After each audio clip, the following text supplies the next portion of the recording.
Today we're going to be reading chapter 6 of The House Without a Christmas Tree.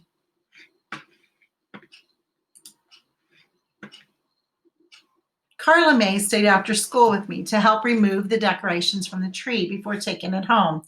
"You sure were lucky," she said as we worked. "Oh, it wasn't luck. I know how to play the odds. Dad taught me." "How?" "Well, if you go first, you always choose 5 or 6, so you get at least half the numbers on the high side or low side. If you go second, you choose the number right next to the other person, so at least you get all the numbers higher or lower than his, whichever gives you the most numbers. Get it?" "No," said Carla May, annoyed. "Look, Gloria guessed 8, so all I had to do was guess 7, and that meant I had all the numbers from 1 to 7, and she only had 8, 9, and 10, so my odds were 7 to 3. But you could have guessed 9, and then she would have won." I just explained to you why I didn't guess 9. "You mean you were lucky?" "Oh, no," I groaned, and I started to write it all down for her on the blackboard. "You're just no good at gambling." We finally got the tree undecorated, and Carla May helped me drag it home through the snow. We struggled up the porch steps and through the door with it and strained to lift it upright on its wooden base. When we had it up, we collapsed on the sofa and sat there admiring it. My heart was pounding. "Doesn't it look nifty?" Carla May asked. "Looks okay," I said, sounding bored. I didn't really care whether I won it or not, but since I won it, it looks okay. "It's almost up to the ceiling," she said, looking around the small room. "Not bad for a free tree," I said. Just then, Grandma came into the living room to see what we were doing. When she saw the tree, she stopped dead in her tracks and looked stunned. "It's from school," I said excitedly, running over to her. "We guessed the numbers from 1 to 10 and I won." "Your dad is going to have a fit," she said. "Why? It didn't cost anything." "That's not the point," said Grandma. "My glory, it's a beauty. Must be 7, maybe 8 foot." "Why won't Dad like it?" I asked. Maybe it'll be all right," Grandma said, but she sounded as though she didn't really think so. "We'll wait and see when he comes home. Now, get those boots off, you two. Snow's melting all over the rug." Soon Carla May and I were sprawled out on the living room rug, cutting paper decorations for the tree. We made colored chains, snowflakes, stars, circles, candles, bells, and tiny Christmas tree shapes, colored them, and put glitter on them. And then we drew a 5-pointed star on cardboard, carefully cut it out, and covered it with tinfoil I had been saving from gun wrappers and Dad's cigarette packages. We asked Grandma to come in and fasten the star on top of the tree because I knew her strong old fingers could bend a hairpin tighter around the top branch than ours could. So we held a chair for her to climb on. "Oh, glory," she exclaimed. "You expect me to get up there with my rheumatism? I'll get dizzy." "No, you won't," I assured her. "We'll hold you up." Carla May looked at her moccasins as she climbed up on the chair.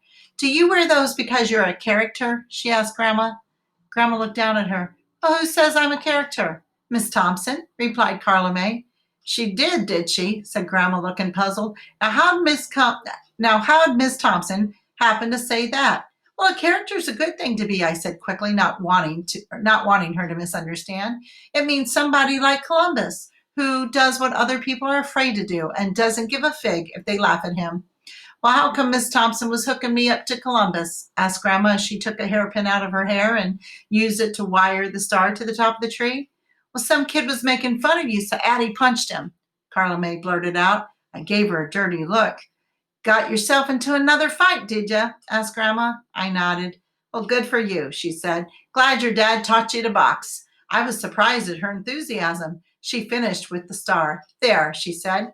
"That looks nifty, Grandma. Thank you." We helped her down. "When I grow up, I'm going to be a character too," I said. "And so is Carla May." "I am?" asked Carla May, looking very unsure. And just then I heard Dad's pickup in the driveway. "He's home," I said, and Carla May leaped across the room and grabbed her coat. "I gotta go," she shouted, and was out the door before I could even say goodbye. I knew she didn't want to be there for the fireworks that were about to happen. I went nervously to the kitchen with Grandma, and we waited for Dad. He came in and he put his lunch bucket on the table, as he did every night, and I opened it to see if there was anything left, as I did every night. I grabbed a cupcake and I started to chomp at it nervously as he went toward the living room. Grandma and I both watched the door apprehensively. For a moment, there was nothing but silence. And then he shouted, "Where the hell did that come from?" I want it, I said excitedly, and I ran into the living room with Grandma following right behind me. Dad was standing there frozen, looking at the tree with a painful expression on his face. I won it by figuring the odds on a number between 1 and 10, I went on, just the way you taught me. Miss Thompson asked who didn't have a tree, and Gloria Cott and I raised our hands. And Gloria Cott, he said. Yes, you think we're like the Cotts? Think I take charity, do you? He shouted. No, Dad, it's just that Gloria and I were the only ones who didn't have a tree.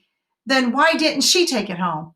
I told you I won it because you taught me how to figure the odds. So Carla May and I carried it home, dragged it through the streets, letting the whole town think we take cast offs like some bums.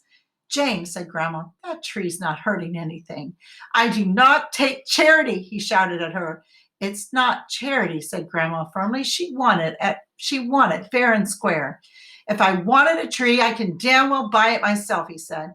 She's the one who wants it, Grandma said, not you. She has to learn that she can't have everything she wants, not in this life, he said angrily. I don't have anything I want. Do you think I like working a crane 50 weeks a year? I'd like to go somewhere and sit in the sun and forget both of you. I had never heard Dad say anything like that about Grandma and me, and I began to cry and I ran into the bedroom and closed the door. I could hear them in the living room, still arguing. I want that tree out of my house, he shouted at Grandma. It's my house, James, and I say that tree can stay right there, right where it is. I knew then that this was no ordinary argument. Grandma had never thrown it up to Dad that we were living in her house. I knew she had said something very serious and sticking up for me, and I was scared. If you don't want me here, I'll be glad to move out and take Addie with me, he said, trying to get back at her. Don't talk nonsense. I'm telling you, Mother, if we stay here, I'm not going to have you interfering between me and my daughter. She's more than your daughter, said Grandma, trying to calm him down. She's a human being. She's got feelings, even if you haven't. James, don't you see? The last person you felt anything for was Helen. Leave her out of it, he said angrily.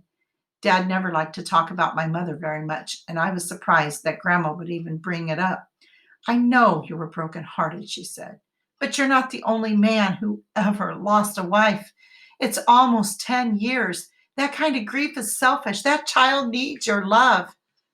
I proved I loved her, didn't I? He asked. I wouldn't let Will and Nora take her to live with them. I kept her. I took the responsibility.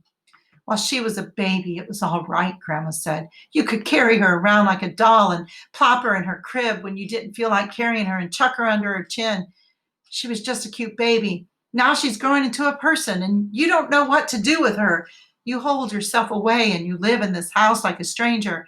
When she's old enough, she's going to leave you, James. Then you won't have the responsibility. You won't have a daughter either.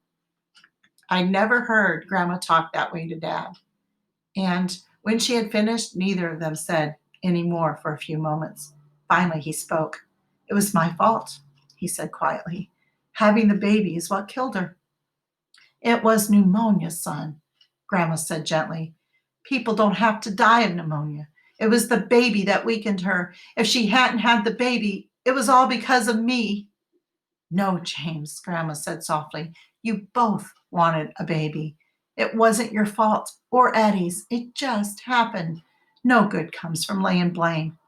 Neither of them said any more then, and I heard him get up and go into his bedroom and close the door.